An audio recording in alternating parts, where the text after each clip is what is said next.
దేవునికి స్తోత్రం కలుగునుగాక. చేరువచ్చిన మీ అందరికీ మన ప్రభువును రక్షకుడైన యేసు ప్రభు దివ్యనామములో మా హృదయపూర్వకమైన వందనాలు చెల్లిస్తున్నాం. అందరికీ వందనాలు.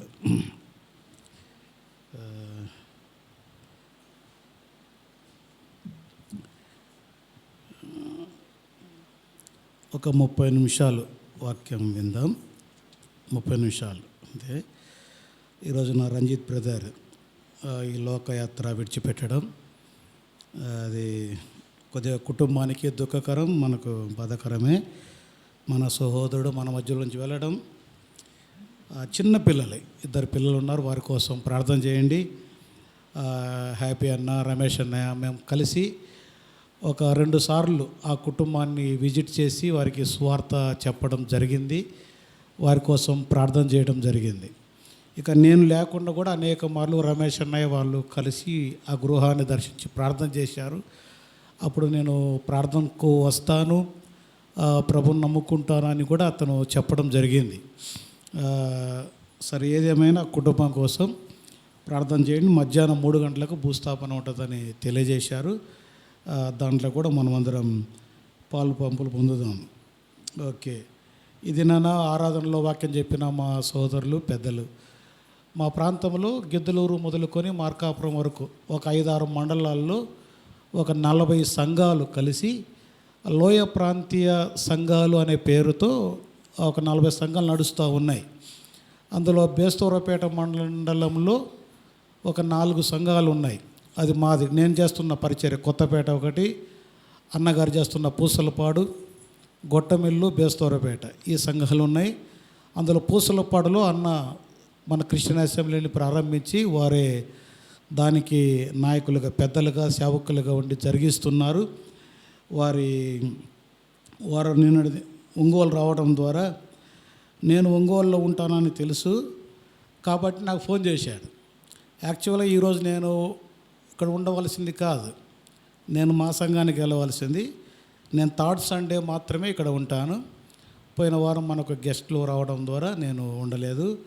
అన్న, ఇక్కడ మనకు అందుబాటులోనే అసెంబ్లీ ఉంది, రండి, ఇక్కడ మీరు ఆరాధనలో పాల్గొనవచ్చు, ఆరాధనలో మాట్లాడవచ్చు, వాక్యం కూడా చెప్పవచ్చు, రండి అంటే, అన్న నాకేం అక్కర్లేదు, నేను జస్ట్ సహవాసంలో పాల్గొంటే చాలు అని అన్న రావడం జరిగింది.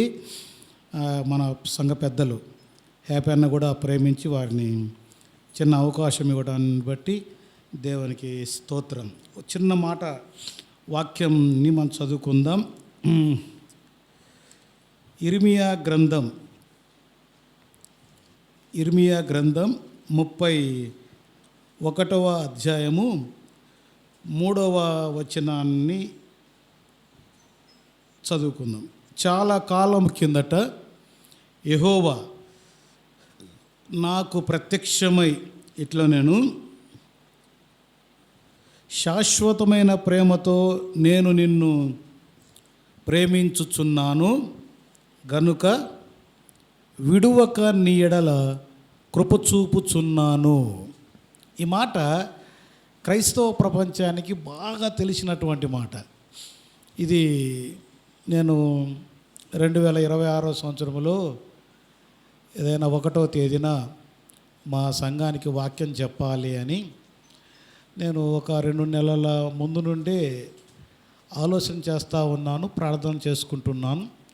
ఒకరోజు ఉదయాన్నే బైబిల్ చదువుకుంటా ఉంటే నవంబర్ 11వ తేదీన దేవుడు నాకు ఈ వాక్యం ఇచ్చాడు. నాకు కొన్ని కమ్యూనికేషన్ దేవునితో బైబిలే అన్నమాట. సమస్య అయినా, మాట్లాడుకోవటమైనా, లేక ఆయన నన్ను హెచ్చరించినా, ఆయన నన్ను ఖండించినా, లేదా ఆయన నాతో మాట్లాడినా, నేను రక్షించబడిన విధానం కూడా వాక్యం ద్వారానే. వాక్యం చదువుతూ ఉండగానే దేవుడు మాట్లాడగా నా పాపాన్ని విడిచిపెట్టి ప్రభువును నమ్ముకున్నాను. నేను 2 సంవత్సరాల నుంచి సహవాసం చేస్తున్నాను, కానీ ఒక్కరోజు కూడా నా సాక్ష్యం చెప్పలేదు. అది ఏ రోజు వచ్చిద్దో తెలియదు. నేను కూడా చెప్పాలి అనుకుంటున్నా, కానీ ఆ సమయం కోసం ఎదురు చూస్తున్నాను. చెప్దాం ఒక రోజున. ఈరోజు కుదరదు. ఈరోజు 12:10 అయిపోయింది. అయిపోయినా నాతో ఏం చెప్పాడంటే, అన్న 12:30కి ముగిద్దాం అన్నాడు. నేను తెలివిగా ఏం చెప్పానంటే 30 నిమిషాలు వాక్యం చెప్తానని చెప్పా. అంతే. ఎందుకంటే మనకేం తొందర ఏం లేదు. కార్యక్రమాలు కూడా ఏం లేవు. అది 3 గంటలకు భూస్థాపన కాబట్టి ఒకవేళ కుదిరితే అన్న మాట ప్రకారం వీలైనంత వరకు వెళ్ళడానికి ప్రయత్నం చేద్దాం. అది అయ్యే పని కాదు. మీరు మానసికంగా శారీరకంగా సిద్ధపడండి 30 నిమిషాల సందేశం కోసం. ఓకే, ఈ మాట ఇది నేను మా సంఘంతో పంచుకోవడం జరిగింది. ఆ సందేశం నేనేం చెప్పట్లేదు. శాశ్వతమైన ప్రేమతో నేను నిన్ను ప్రేమించుచున్నాను గనుక విడువక నీ ఎడల నేను కృప చూపుచున్నాను అన్నావు.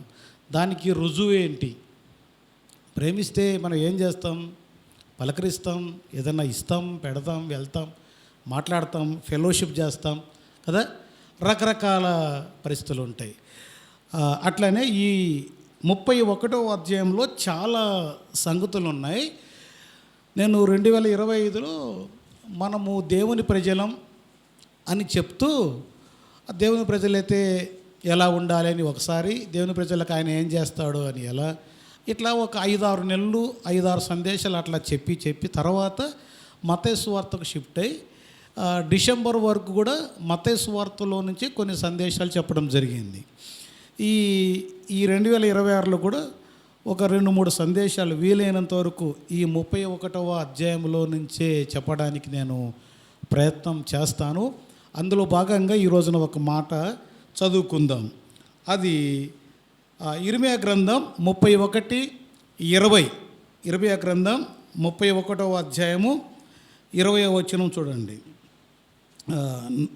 ఎఫ్రాయిము నాకు ఇష్టమైన కుమారుడా, నాకు ముద్దు బిడ్డ, నేను అతనికి విరోధముగా మాట్లాడునప్పుడెల్లా అతని జ్ఞాపకము నన్ను విడవకున్నది. అతని గూర్చి నా కడుపులో చాలా వేదనగా ఉన్నది. తప్పక నేను అతన్ని కరుణింతును. ఈ 20వ వచనములో నాకు ఇష్టమైన కుమారుడా అన్నాడు ఒక మాట. రెండోది నాకు ముద్దు బిడ్డ అన్నది. 3 నువ్వు నాకు జ్ఞాపకంకు వస్తా ఉన్నావు, నీ జ్ఞాపకం నన్ను విడవకున్నది అన్నాడు. నిన్ను గుర్చిన జ్ఞాపకం నా కడుపులో చాలా వేదనగా ఉంది అన్నాడు.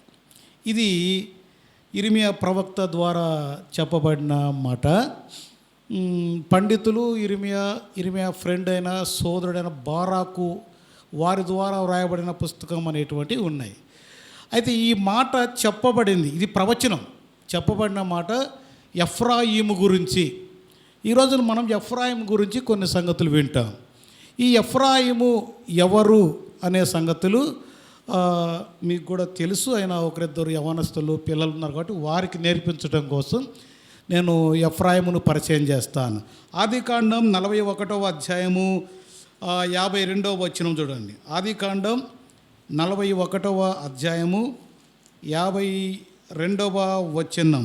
తరువాత అతడు నాకు బాధ కలిగిన దేశమందు దేవుడు నన్ను అభివృద్ధి పొందించెనని చెప్పి 2వ వానికి ఎఫ్రాయిము అను పేరు పెట్టెను. ఇక్కడ 50వ వచనములో కరువు సంవత్సరములు రాక మునుపు యోసేపుకు 2 కుమారులు పుట్టారు. పెద్దవాని పేరు మనష్షే, 2వ వాని పేరు ఎఫ్రాయిం.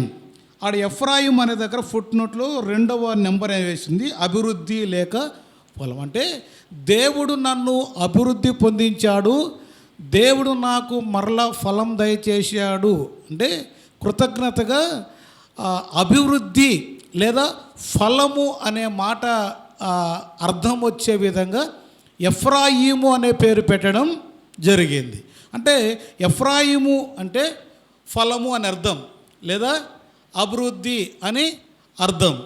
కాబట్టి ప్రియులారా, మనము కూడా ఒక్కోసారి మన పుట్టిన పిల్లలకు కొన్ని పేర్లు పెడతా ఉంటాం. మన పేర్లు కలిసి వచ్చే విధంగా కానీ, ఏదో ఒక అక్షరం మిక్స్ అయ్యేటట్టు కానీ, లేదంటే ఏదైనా మంచి అర్థంతో కూడిన పేరు పెడతాం. అట్లనే యోసేపు ఆనాడే ఆ కాలంలోనే చాలా అర్థవంతమైన పేరు పెట్టడం జరిగింది. దీని గురించిన వివరణ కావాలంటే ఇంకా ఆదికాండం 48వ అధ్యాయము చూస్తే అక్కడ ఈ ఎఫ్రాయిమును గురించి యోసేపు సంతానాన్ని గురించిన వివరాలు చాలా స్పష్టంగా కనబడతాయి. ఇప్పుడు మనం ధ్యానం చేస్తున్న వ్యక్తి ఎఫ్రాయిము. ఈ ఎఫ్రాయిము యోసేపు కుమారుడు. యోసేపు ఎవరు? యాకోబు కొడుకు. యాకోబు ఎవరు? ఇస్సాకు కొడుకు. ఇస్సాకు అబ్రాహాము. ఈ గుర్తుపెట్టుకోండి, ఈ 4 పేర్లు తెలుసు. కానీ ఒక్కోసారి ఎఫ్రాయిము మనషే కాడికి వచ్చేసరికి కొద్దిగా డౌట్ పడతాం. అంటే పెద్దలు కాదు, సీనియర్లు కాదు, కొద్దిమంది. ప్రపంచం అందరికి నమ్ముకున్న వాళ్ళకి కూడా తెలిసిన పేర్లు అబ్రహాము, ఇస్సాకు, యాకోబు. ప్రతి ఊర్లో ఒక్క పేరైనా ఉంటుంది. ఇది ఇస్సాకు, అబ్రహాము, యాకోబు అనే పేరు. కాబట్టి ఈ పేర్లు తెలుసు. ఎఫ్రాయిము, మనషే అనే పేర్లు తక్కువ ఉంటాయి. ఇప్పుడు ఈ యోసేపు కొడుకు ఎఫ్రాయిమును గురించి వ్రాయబడిన సంగతి అక్కడ ఇర్మీయా గ్రంథం 31:20లో 20వ వచనం చివరిలో ఉంటుంది. చివరిలో నా ముద్దు బిడ్డ అంటాడు, నిన్ను గురించిన జ్ఞాపకం విడవకున్నది అంటారు. నిన్ను గురించిన ఆలోచన చేస్తుంటే నా కడుపులో వేదనగా ఉందని చెప్తూ చివరి పదం ఉంటుంది, ఒక పదం. అదేమంటే నేను అతనిని కరుణింతును అని ఉంటుంది. నేను అతనిని కరుణింతును అని ఉంటుంది. ముద్దు బిడ్డను కరుణించడం, సొంత బిడ్డను కరుణించడం అనేది పెద్ద విషయమేం కాదు. బిడ్డలను ఎవరైనా ప్రేమిస్తారు, కరుణిస్తారు, ఏదైనా చేస్తారు. కానీ ఇక్కడ ఈ మాట ఎందుకు చెప్తా ఉన్నాడు?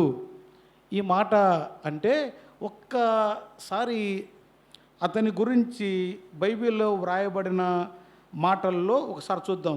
ఇదే హోషేయ గ్రంథం 9వ అధ్యాయం 13వ వచనం చూద్దాం. హోషేయ గ్రంథం 9వ అధ్యాయము 13వ వచనం. 9:13లో లోయలో స్థాపింపబడిన తూరు వంటి స్థానముగా ఉండుటకై నేను ఎఫ్రాయిమును ఏర్పరచుకొంటిని. ఎఫ్రాయిమును గురించి చిన్న మాట. ఇతను ఏర్పరచుకొనబడినవాడు. ఎఫ్రాయిమును గురించిన మాట ఎఫెసీయులకు రాసిన పత్రికల్లో మన అందరి గురించి జగత్తుకు పునాది వేయబడకముందే క్రీస్తు మనలను క్రీస్తులో ఏర్పాటు చేసుకున్నాడని వ్రాయబడింది. కొద్దిమందిని కొన్ని సందర్భాల్లో కొన్నిటి కోసం దేవుడు ప్రత్యేకంగా ఏర్పాటు చేసుకుంటాడు. అట్లాగే ఎఫ్రాయిమును దేవుడు ఏర్పాటు చేసుకున్నాడు. ఎఫ్రాయిము ఏర్పాటు చేయబడిన వ్యక్తి మాత్రమే కాదు. ఆదికాండం 48వ అధ్యాయం 14వ వచనం 15, 16, 17 వచనాల్లో చూస్తే ఆ ఎఫ్రాయిము ఆశీర్వదింపబడినవాడు. చూడండి 20వ వచనంలో, ఆదికాండం 48:20, ఆ దినమందు అతడు వారిని దీవించి ఎఫ్రాయిము వలను మనష్షే వలను దేవుడు నిన్ను చేయునుగాక అని ఇశ్రాయేలులు నీ పేరు చెప్పి దీవించెదరనెను. అలాగూ అతడు మనష్షే కంటే ఎఫ్రాయిమును ముందుగా ఉంచెను. ఇది 14వ వచనము నుండి. మనష్షే పెద్దవాడైనందున ఇశ్రాయేలు తన చేతులను యుక్తిగా చాచి చిన్నవాడైన ఎఫ్రాయిము తల మీద తన కుడి చేతిని, మనష్షే తల మీద తన ఎడమ చేతిని ఉంచెను. అప్పుడు యోసేపును దీవించి, నా పితరులైన అబ్రహాము, ఇస్సాకుల ఎవని ఎదుట నడుచుకుందరో ఆ దేవుడు నేను పుట్టినది మొదలుకొని నేటి వరకు ఎవడు నన్ను పోషించునో ఆ దేవుడు, అనగా సమస్తమైన కీడులో నుండి నన్ను తప్పించిన దూత ఈ పిల్లలను ఆశీర్వదించునుగాక. ఇద్దరిని దీవించాడు. కానీ అక్కడ ఒక చిన్న క్రమం జరిగింది. అదేంటంటే పెద్దవాని వైపు కుడి చేయి రావాలని, చిన్నవాని వైపు ఎడమ చేతి రాలని. అప్పటికే కొద్దిగా కళ్ళు మందంగా ఉన్నాయి. ముసలివాడు యాకోబు అవసాన కాలంలో ఉన్నాడు కనుక ఆయన కళ్ళు కనపడకపోయిండొచ్చు. అందుకని ఆ యోసేపే ఎడమ చేతిని తీసుకొచ్చేసి ఎఫ్రాయిం మీద, కుడి చేతిని తీసుకొచ్చేసి మనష్షే మీద పెట్టి, డాడీ ఇప్పుడు దీవించు నా కుమారులను అన్నాడు.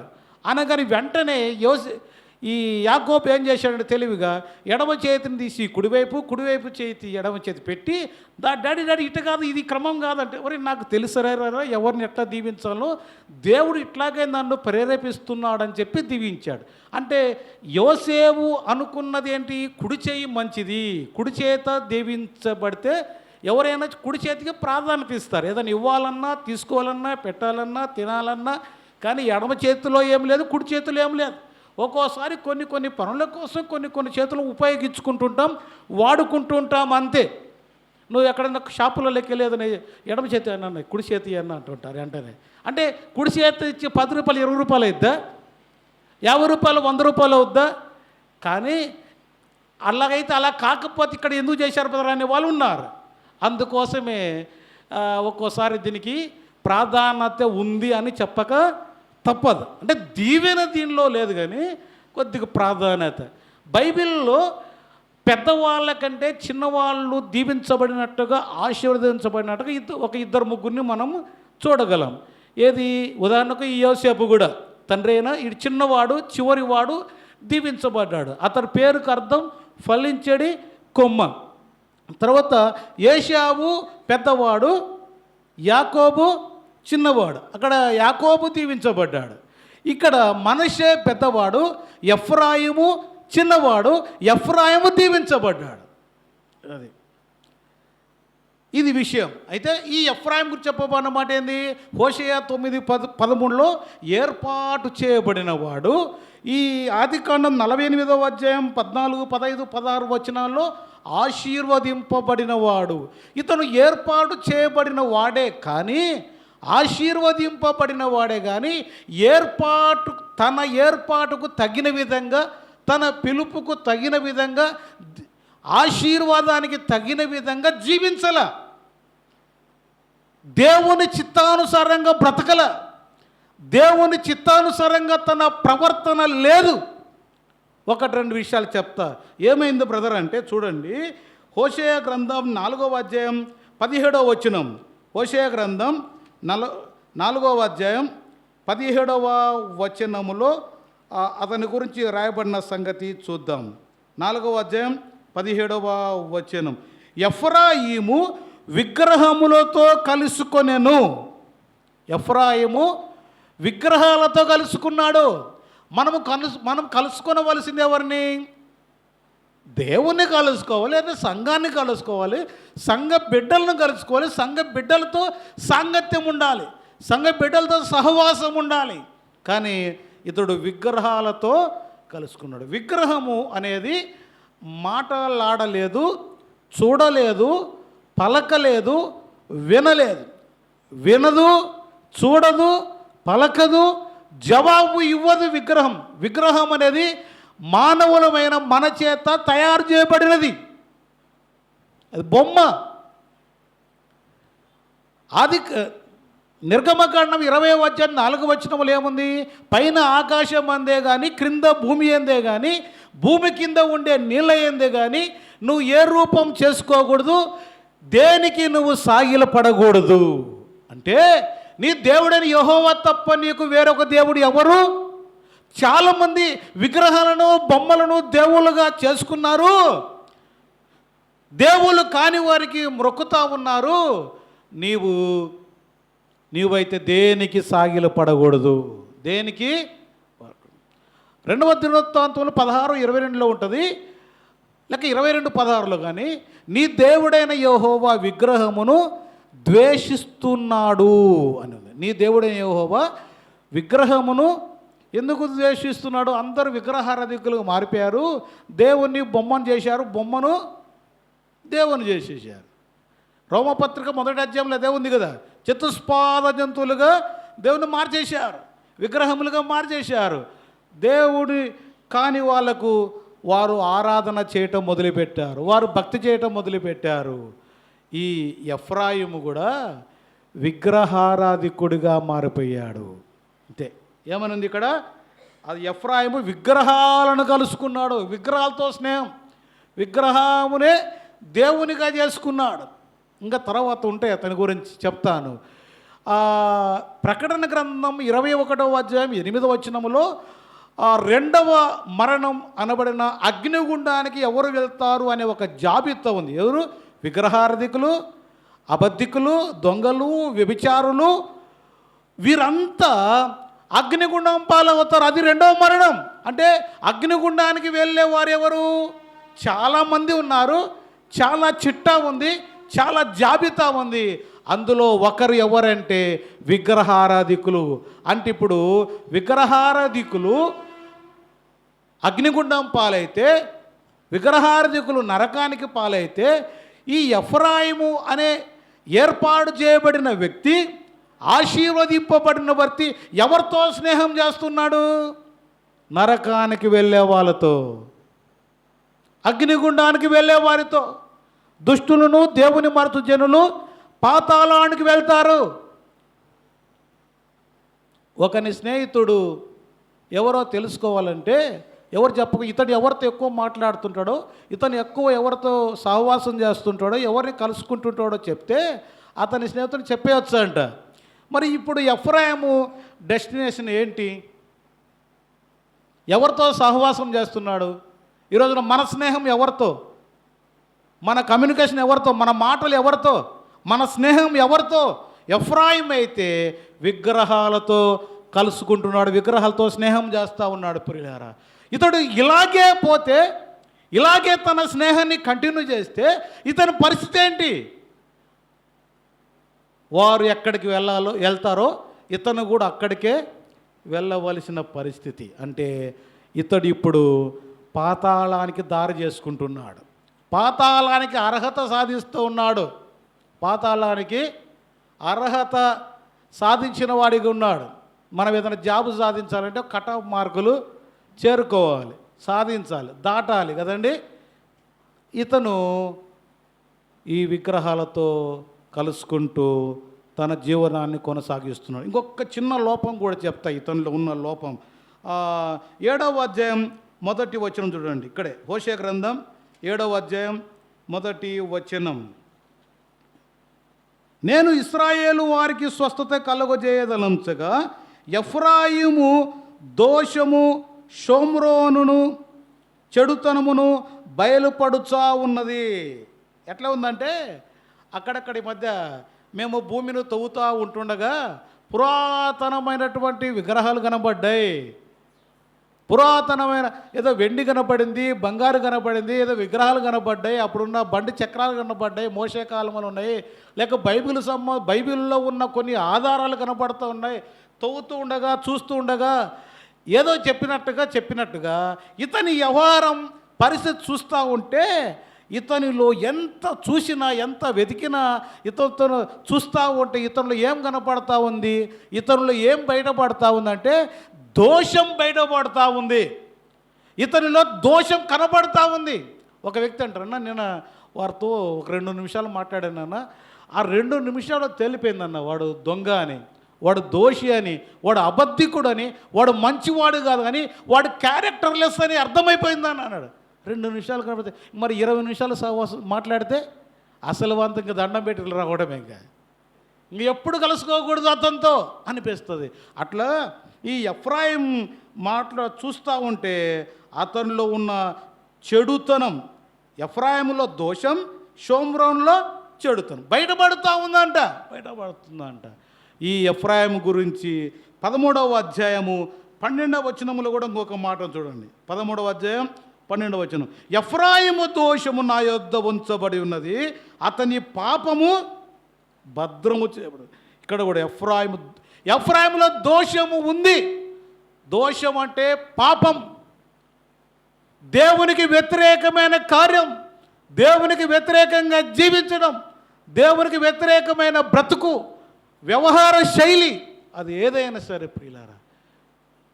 అతని యూదా పత్రికలో కొంతమందిని పాతాళం కోసం భద్రం చేయబడి ఉన్నారంట కొంతమంది. పాతాళం ఇక్కడ ఇతని పాపం భద్రం చేయబడింది. పాపం వలన వచ్చు జీతం మరణం. అంటే ఇది కూడా మరణం, ఆజ్ఞ అతిక్రమము, పాపం వలన వచ్చు జీతం మరణం. ఈ మరణమే అగ్నిగుండం, రెండవ మరణం. ప్రకటన గ్రంథం 21వ అధ్యాయం 8వ వచనంలో చెప్పబడిన అగ్నిగుండం రెండవ మరణం. అదే ప్రియులారా, ఇతడు విగ్రహాలతో కలుసుకున్న వాడికి ఉన్నాడు. దేవుడు దేనైతే విగ్రహాన్ని ద్వేషిస్తున్నాడు వారితో సహవాసం చేస్తున్నాడు. తర్వాత దోషిగా తేలాడు, పాపిగా తేలాడు.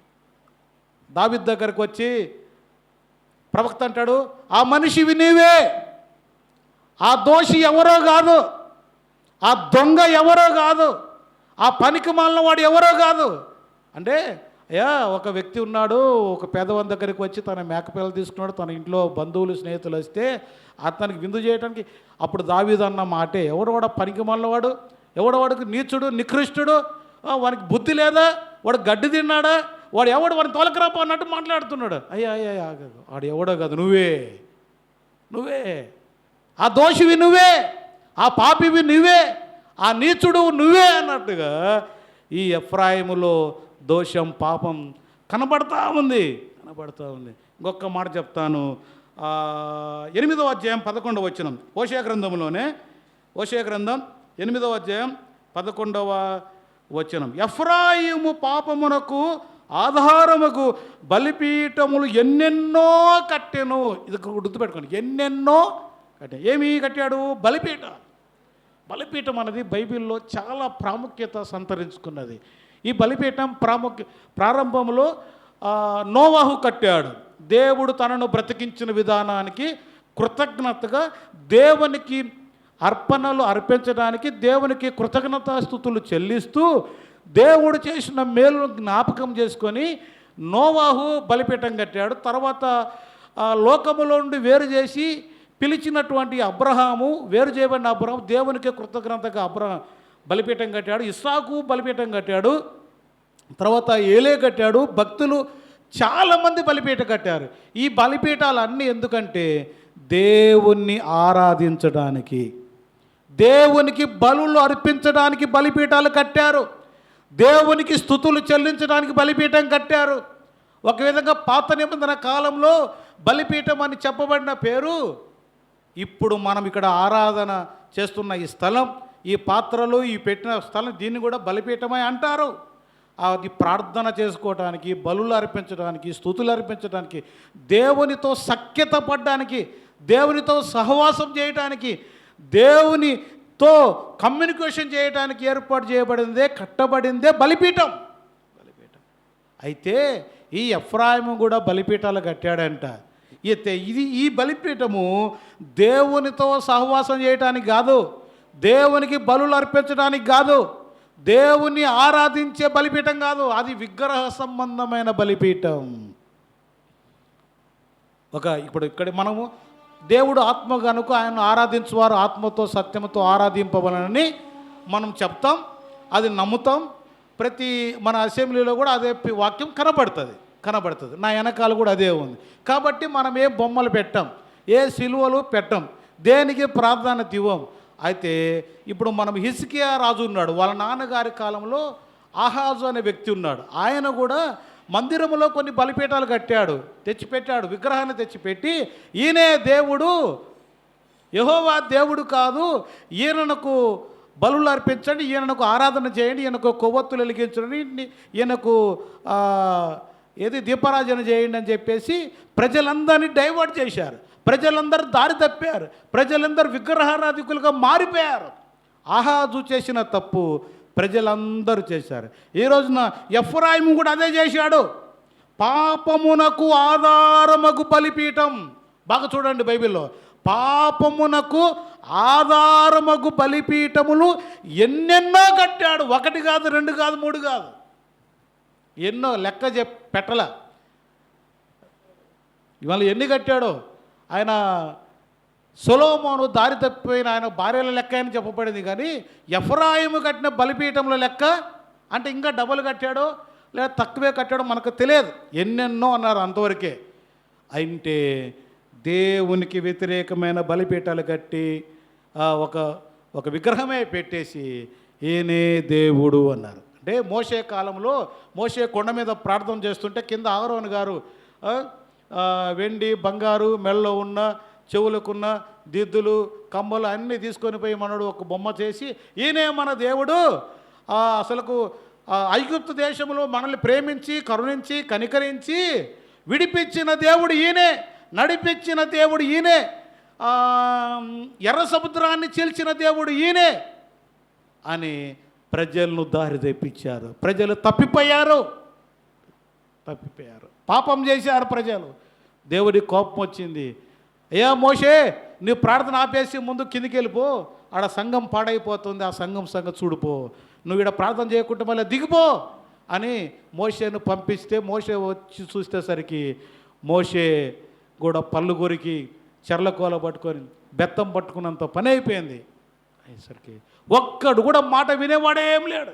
ఏంద్రా, ఏం నాయనా అహరోనా, నువ్వు నాకు మాటగా ఉంటానని చెప్పాడు దేవుడు ఆ రోజున, నువ్వు కర్ర పట్టుకొని పో, నువ్వు చెప్పవలసింది, నువ్వు మాట్లాడాల్సింది మోషే, అహరోను మాట్లాడతాడు, నేను నత్తివాని, నేను పోరు, నేను మాట్లాడి ఎంత తప్పించుకుందామని ట్రై చేసినా నిన్ను పంపిస్తే నువ్వు చేసిన పని నేనేం చేశానన్నా వాళ్ళే నా దగ్గరకు వచ్చి, ఆ మోషే అని వాడు ఏమైపోయిండో నాకు తెలియదు, చచ్చిపోయిండో బతికిండో, ఇప్పుడు నడిపించేది ఎవరు, మా పరిస్థితి ఏంటి, మేము మధ్యలో ఉన్నామయ్యా అంటే వారిని సంతోషపరచడం కోసం, వారిని ఆనందపరచడం కోసం, వారి కోసం చేశానన్నా, ఇందులో నా ప్రేమేమీ ఏం లేదు అన్నాడు. తప్పించుకున్నాడు అహరోను. వాళ్ళ దగ్గరకు వచ్చి, ఏంద్రనైనా ఏం చేశారు మీరు, మీకోసం ఎంత తిప్పలు పడ్డాను నేను, ఫరోతో ఎంత పోట్లాడాను, ఎంత ప్రార్థన చేశాను, ఎన్ని అవమానాలు పొందాను, ఎన్ని తిట్లు తిట్టాడు ఫరో గారు, నేనేం నా భార్య పిల్లలు నా అన్నదమ్ముల కోసమా, దేవుడు హోరేబు అనే పర్వతం దగ్గర నాతో మాట్లాడి, నా ప్రజలు బానిసత్వంలో ఉండడం నాకు ఇష్టం లేదు, వారిని విడిపించాలి, వారిని రక్షించాలి, తీసుకురావాలి, రారానాయన అంటే నా మందాన్ని వదిలిపెట్టి, కుటుంబాన్ని వదిలిపెట్టి, భార్య పిల్లలను వదిలిపెట్టి మీకోసం ఎంత శ్రమపడ్డాను, కష్టపడ్డాను, ఇదే మీరు చేసింది అని అడిగితే, మేమేం చేయలేదు నాయన, మీ అన్నే చేశాడు ఈ విగ్రహాన్ని, ఆయన చేయకపోతే మేమెందుకు ఈ బలిపీఠాలు ఆరాధన చేస్తాం, ఎందుకు ఈ విధంగా పండగ చేస్తాం, ఎగురుతాం, గంతులు వేస్తాం, ఆయనైనా చెప్పొచ్చు కదా, ఖండించవచ్చు కదా అంటే వీరు ఒక్కరి మీద ఒకరు అహరోను అడితే, లేదు వాళ్ళే దేవునికి ఇస్తారో లేదో నాకు తెలియదు, కానీ కానుకలు బలు అర్పణలు నా చేతికి నేను అడగకుండానే వెండి బంగారు తెచ్చిచ్చారు, ఏదైనా ఒకటి చేయమని వాళ్ళు అడిగారు, అయ్యి అందుకే చేశానన్నారు. వాళ్ళని కడిపోతే, మీ అన్న చేయకపోతే మేము ఎందుకు ఈ ఆరాధన చేస్తాం, పోయి ఈ బలులు అర్పిస్తాము, ఈ విగ్రహాన్ని పూజిస్తామని వాళ్ళు అన్నారు. ప్రియులారా, మోషే ఏడుపు తప్ప ఇంకా ఏమీ లేదు. ప్రియులారా, మనమైతే ఏం చేస్తాం, 2 తిట్లు తిట్టి చెప్పించేసి మీరు సావు పడినా అని పోతాం. మోషే వదిలిపెట్టలేదు. ప్రియులారా, నా 30 నిమిషాల సమయం ఆసీనమైంది, అయిపోయింటే ఆసీనమైంది అంటాం అంటారా? ఓకే, ఈ విధంగా ఉన్నాడు. ఎట్లా చాలా సంగతులు ఉన్నాయి. 3 విషయాలు చెప్పా. ఈ ఎఫ్రాయిము ఎలా ఉన్నాడు, విగ్రహాలను కలుసుకున్న వాడికి ఉన్నాడు. 2 దోషిగా ఉన్నాడు. 3 దేశమంతటా బలిపీఠాలు కట్టి ప్రజలను దారి తప్పాడు. అతడు దారి తప్పాడు. ఇతను ఎవరు, ఏర్పాటు చేయబడిన వ్యక్తి, ఎవరు, ఆశీర్వదింపబడిన వ్యక్తి. ఇంకా 60వ కీర్తన 7వ వచనం, 103వ కీర్తన 13వ వచనాల్లో ఎఫ్రాయిము నాకు రాజశిరస్త్రానము అన్నాడు. స్థిరస్థానం ఏదో ఉంటుంది చూడండి, రాజ ఇక్కడ పెట్టుకుంటారు కదా, ఏదో ఉంటుంది ఆడ పదం, నాకు ఆ పదం గుర్తులేదు. రాజస్నానము అంటే శిరస్త్రానం అంటే అది ముఖ్యమైనది అని అర్థం, అంటే ప్రాణాన్ని కాపాడేది. అప్పుడు ఎవరు అన్నారు, ఇందిరాగాంధీ చనిపోవడానికి కారణము ఆమె ఆ రోజు ఆమె ధరించవలసిన వస్త్రం ఏదో ధరించలేదు, కాల్ చేశారు, అదిగిన ధరించి బతికేదే. ఇంత పూర్వం యుద్ధానికి పోయేవాళ్ళు కాళ్ళకు, చేతులకు, గుండెకు ప్రాముఖ్యంగా ఈ నుదిటి భాగానికి బలమైన వస్త్రం ధరించేవారు. ఎవరైనా రాత్రితో కొట్టినా కాల్చినా ఏం కాదు అంటే అలా దేవుడు ఎంచుకున్నాడు ఎఫ్రాయిమును. అంటే అంత ముఖ్యమైన, ఒక్కొక్కరు అంటారు ఈ ఊరికి కాలనీకి ఆయన ముఖ్యమైన వాడు అంటారు, ఈ సంఘానికి పలానా ఆయన ముఖ్యమైన వాడు అంటారు. అలానే దేవునికి ఇతను చాలా ముఖ్యమైన వాడు ఏర్పాటు చేసుకున్నాడు. అంత ఏర్పాటు చేసుకుంటే దేవుని నమ్మకాన్ని వమ్ము చేసి, దేవునికి దృష్టిలో దోషిగా విగ్రహాలతో స్నేహం చేసి, పనికిమాలతో స్నేహం చేసి, పాపిష్టివానిగా మారిపోయి, పనికిమాలిన వాడిగా మారిపోయి, ఇంకా 4 మీరు చెప్పండి, మీ మనసులో చెప్పండి, నేను చెప్పను, కుదరదు. ఇట్లా అయిపోతే ఇలాంటి వాడిని ఏం చెప్పాలి? ఇతడు దేనికి అర్హుడు? ఇప్పుడు పాతాళానికి పాత్రుడు కాదా? అగ్నిగుండానికి పాత్రుడా కాదా? ఏ తల్లి అయినా ఎంత తప్పు చేసినా కుమారుణ్ణి కుమార్తెను ప్రేమిస్తారు. పొరుగు వాళ్ళనైతే 2 ఇంకా 4 కలిపి చెప్తారు. కానీ తన సొంత కుమారుని విషయంలో, తన సొంత కుమార్తె విషయంలో ఎవరు చెడుగా మాట్లాడరు. వాడు దోషి అయి జైలు వేయబడి ఇక్కడ మన సంతపేటలో ఉన్న జైల్లో ఉన్న వాడిని క్యారేజ్ బాక్స్ తీసుకెళ్ళి ఇచ్చేస్తారు. ఆదివారం కదా నా ఈరోజు మటన్ తిను, చికెన్ తినని మరి చేసుకొని పోయి ఇచ్చేస్తారు. ఏందమ్మా మీ వాడు పలాని చేశాడన్న ఏదో ఆవేశంలో తట్టకలేక జరిగిపోయిందిలేన్నా, ఏదో క్షణిక ఆవేశంలో జరిగిపోయిందిలేనా అంటారు. పరాయి వాళ్ళైతే వాడు అలాంటి వాడే నాకు తెలుసు, వాడు అలాంటి వాడే నాకు తెలుసు అంటారు. మన పిల్లల విషయంలో అయితే అలానే బైబిల్ ఏం చెప్తుందంటే, దేవుడు లోకమును ఎంతో ఆయన ప్రేమ కలిగిన వాడు. ఆ ప్రేమ కలిగిన వాడే నేను చదివించిన మాట ఇరిమియా 31:3లో ఆయన శాశ్వతమైన ప్రేమతో మిమ్మల్ని గనుక విడువక మన ఎడల కృప చూపుచున్నాడు. ఆ ప్రేమించే దేవుడు, కృప చూపించే దేవుడు ఈ ఎఫ్రాయిమును ప్రేమిస్తున్నాడు. ఎఫ్రాయిము ఎడల కృప చూపిస్తున్నాడు. ఎఫ్రాయిము ఇంత దొంగోడైనా, దరిద్రుడైనా, తప్పిపోయిన వాడైనా, పనికిరాని వాడైనా కానీ ఇతను తీసుకెళ్ళి కాలు చేతులు కట్టి ఆ బంగాళాఖాతంలో వేసేయబర్రా, లేదా కొత్తపట్నం బీచ్లో వేయనరా అంటారు ఎవరైనా ఇప్పుడుంటే మన మధ్యలో. అలాంటివన్నీ పట్టుకొని ఆ 20వ వచనంలో చివరిలో ఏమంటాడు, నేను అతనిని కరుణింతును అని ఉంటుంది. అదేనా? ఏమో కరుణింతునని ఉంది. ఆ కరుణింతునని ముందు చెప్పబడిన బట్టి, నా ముద్దు బిడ్డ, నా ప్రియమైన వాడు, అయ్యా నిన్ను గూర్చిన జ్ఞాపకం వచ్చి నా కడుపులో వేదన ఉంది అన్నాడు. ఎందుకు వేదన ఉందంటే, ఒరే నువ్వు ఇలా అయిపోయావు, అలాంటి వాడివి ఇలాంటి వానికి అయిపోయావు. నేను ఏర్పాటు చేసుకునే రాజశిరస్నానం చేసుకుంటే నిన్ను ఆశీర్వదిస్తే నువ్వు ఇట్లా అయిపోయావు. ఏరో వాళ్ళ పక్కన వాళ్ళ మధ్యలో, పరాయి వాళ్ళ మధ్యలో నా మర్యాద పోయింది నీ బట్టి. అయినా నా కడుపులో బాధగా ఉందయ్యా నిన్ను గురించి. నువ్వు నాకు ముద్దు బిడ్డ లాంటివి, అయినా నేను నిన్ను కరుణిస్తాను అంటున్నాడు. నేను నిన్ను కరుణిస్తాను అన్నాడు. కరుణ అంటే దీనికి కనికరము అర్థం వస్తుంది. జాలి, దయ, ఇంకా కరుణ, జాలి, కనికరం, దయ ఇవన్నీ ఎక్కడ వాడబడిన ఒకే పదం.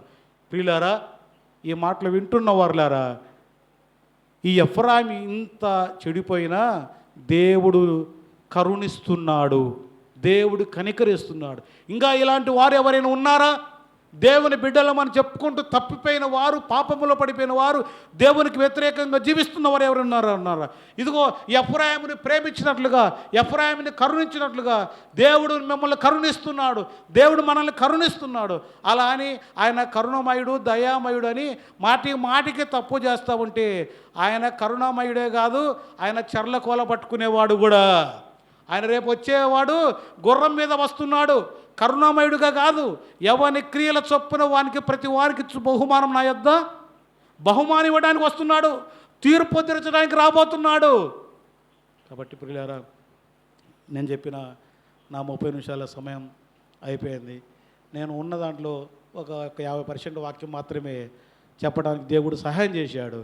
ఇదిగో ఎఫ్రాయిమును కరుణించాడు కదా అని నువ్వు నన్ను కరుణిస్తాడని ఆల్రెడీగా నమ్ముకున్నవారు, ఆల్రెడీ విశ్వాసులుగా ఉన్నారు, మాటికి తప్పు చేస్తే, మేము మా బైబిల్ కాలేజీలో ఒకడు ఉండేవాడు, వాడు ఏసన్న ఫేవరెట్ అన్నమాట.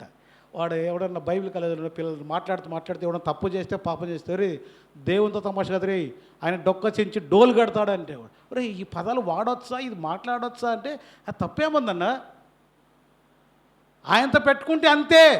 ఆయన ఎరగని వారి విషయంలో ప్రేమిస్తాడు కానీ, ఆయన నమ్మని వారిని కరుణిస్తాడు కానీ, ఆయనను అసలు ఎరగని వారిని ప్రేమిస్తాడు, కరుణిస్తాడు, దయ చూపిస్తాడు కానీ ఎరిగిన వారిని కాదు. 1-2 అవకాశం ఇస్తాడు. మాటకు తప్పు చేస్తే ఇంతే ఉంటుంది బ్రదర్. మనం ఇట్టే చెప్పాలి వాక్యము. ఇట్లా చెప్తే ఎవరు రానియారు నిన్నంటే, రానిపోతే రానిపోరలే. ఎవడో కూడా గద్దించేవాడు ఉండలేకపోతే ఎట్టా? అందరూ ప్రేమిస్తాడని చెప్తే ఎట్లా అనేవాడు. ఇప్పుడు ఎట్లా ఉన్నాడో తెలియదు, ఆడున్నాడో అసలు సేవలు ఉన్నాడో లేదో తెలియదు కానీ అట్లా అనేవాడు. ప్రియులారా, ఈ ఎఫ్రాయిమును గురించిన ఒక చిన్న వివరణ మీకు తెలియదేం కాదు, తెలిసిన వివరణే మీ దగ్గర తీసుకురావడానికి ప్రయత్నం చేశాను. ఎఫ్రాయిము గురించి దేవుడు ఏం చెప్పాడు? నిన్ను కరుణింతును అని అన్నాడు. నేను అతన్నే మా అయ్యా మీకు చెప్తున్న మాట, దేవుడు నిన్ను కరుణిస్తున్నాడు, నీ కుటుంబాన్ని కరుణిస్తున్నాడు, నీ బిడ్డలను కరుణిస్తున్నాడు, నీ బిడ్డలను కరుణిస్తున్నాడు. నాకు వస్తూ 2వ కొరింథీ పత్రిక 1:3 ఉంటుంది, ఆదరణ చూపు తండ్రి, కనికరము చూపు తండ్రి. ఆదరణ, ఆ కరుణ చూపే తండ్రి, ఆదరణ చూపించేవాడు. ప్రియులారా, ఈ రోజున అక్కడ దుఃఖ శోకములో ఉన్న రంజిత్ వారి కుటుంబానికి దేవుడు ఆదరించాలని, కరుణించాలని, దయ చూపించాలని నా హృదయపూర్వకంగా కోరుకుంటూ, ఇంకా ఎవరైనా ప్రభువుని నమ్మకపోతే, ఈ ఎఫ్రాయిం లాగానే ఉన్నాను బ్రదర్, నేను కూడా ఎఫ్రాయిం ఫేవరెట్నే అంటారా? అట్లయితే ఇదిగో ఇదే మిక్కిలి అనుకూలమైన సమయం, ఇదే రక్షణ దినం. మీరు మారు మనసు పొందాలి, మీరు మారు మనసు పొందాలి, మీ పద్ధతులు మార్చుకోవాలి, మీ జీవితాలు మార్చుకోవాలి. ఎఫ్రాయిం లాగా ఉండడానికి వీల్లేదు. ఎఫ్రాయిమును మార్చడానికి, ఎఫ్రాయింకి మరొక ఛాన్స్ ఇస్తున్నాడు దేవుడు. ఇప్పటికి కూడా దేవుడు నీకు ఛాన్స్ ఇస్తూనే ఉన్నాడు. ఆ ఛాన్సును తుంగలో తొక్కకుండా దేవునికి నీ హృదయంలో చోటిచ్చి, దేవునికి నీ జీవితంలో, నీ మనసులో చోటిచ్చి, ప్రభువుని నమ్ముకొని, ప్రభువుకు నమ్మకమైన బిడ్డగా ముందుకు సాగి వెళ్ళాలని ప్రేమతో ఈ విషయాన్ని తెలియజేస్తూ నా మాటలు ముగిస్తున్నాను. దేవుడి ఈ మాటలు దీవించుగాక. సమయాన్ని సేవకులకు అప్పగిస్తున్నాం.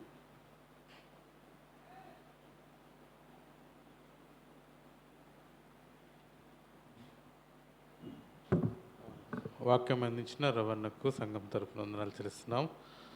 క్లోజింగ్ ప్రేయర్ దానం అంకుల్ క్లోజింగ్ ప్రేయర్ చేయాల్సిందిగా మనం చేస్తున్నాం.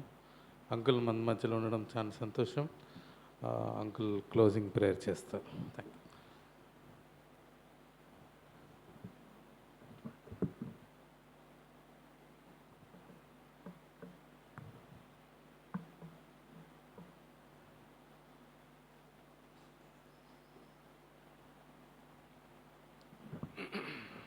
ప్రార్థన చేసుకున్నాం.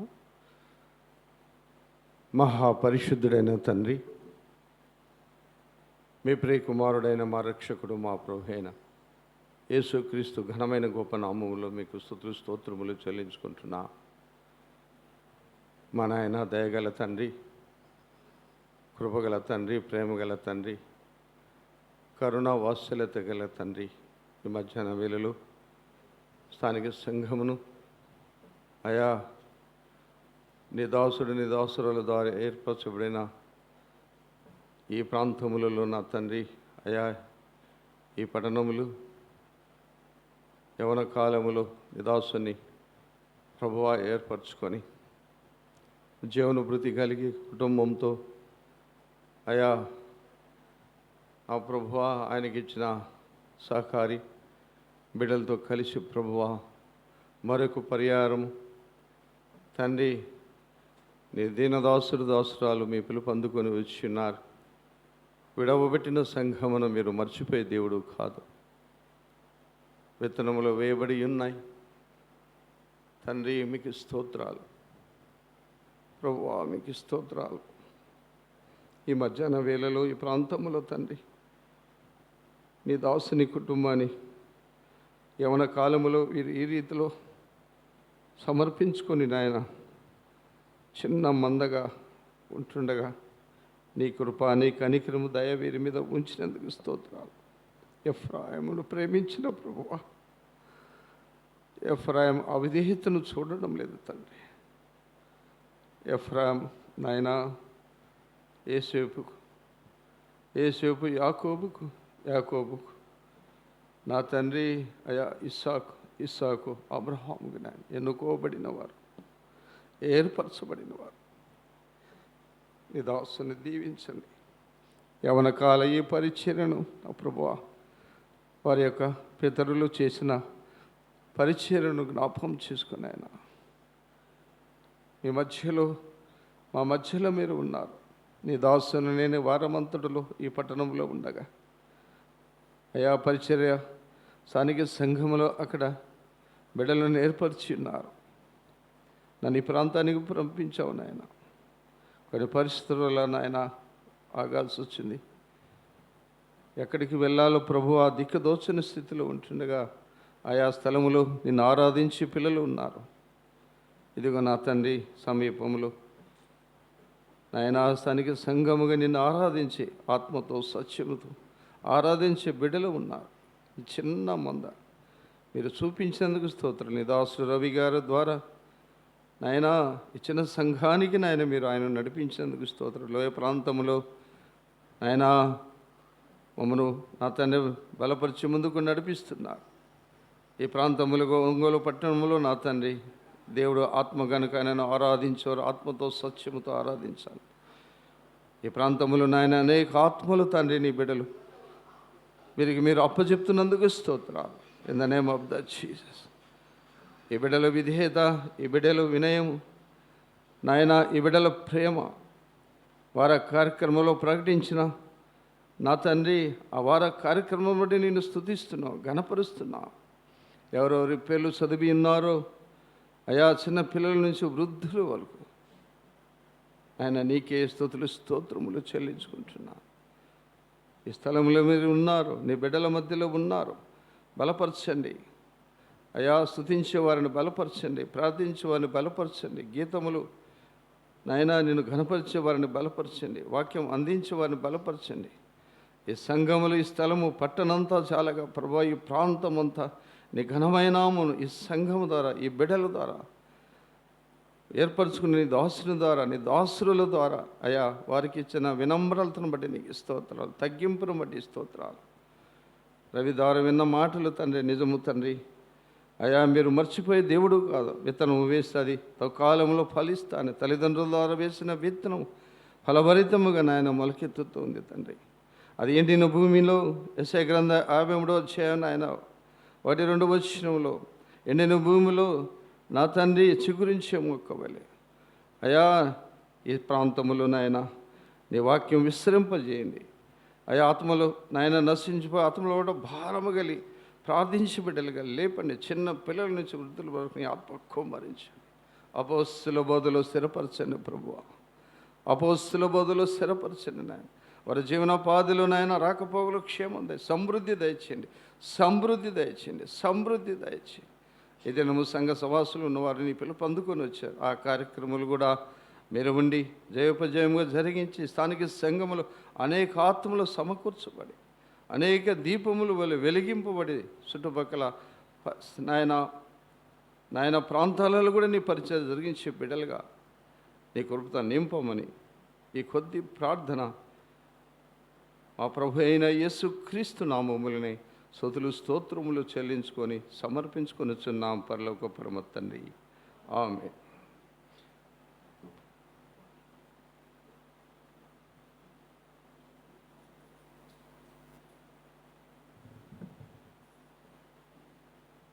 అందరికీ వందనాలు. కూడికి ముగిసింది. అందరము ఒకసారి ఆ కుటుంబాన్ని దర్శించి పలకరించి వెళ్ళాల్సిందిగా మనం చేస్తున్నాం.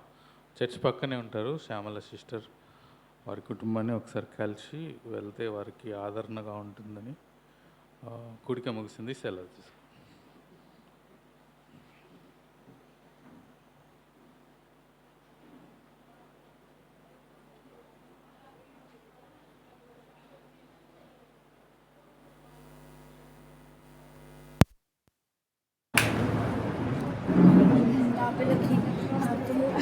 ఆ పిల్ల ఊరికే చెప్తారు ప్రాక్టీస్ చేస్తున్నామే అడగాలి ఇప్పుడు ఆ పిల్ల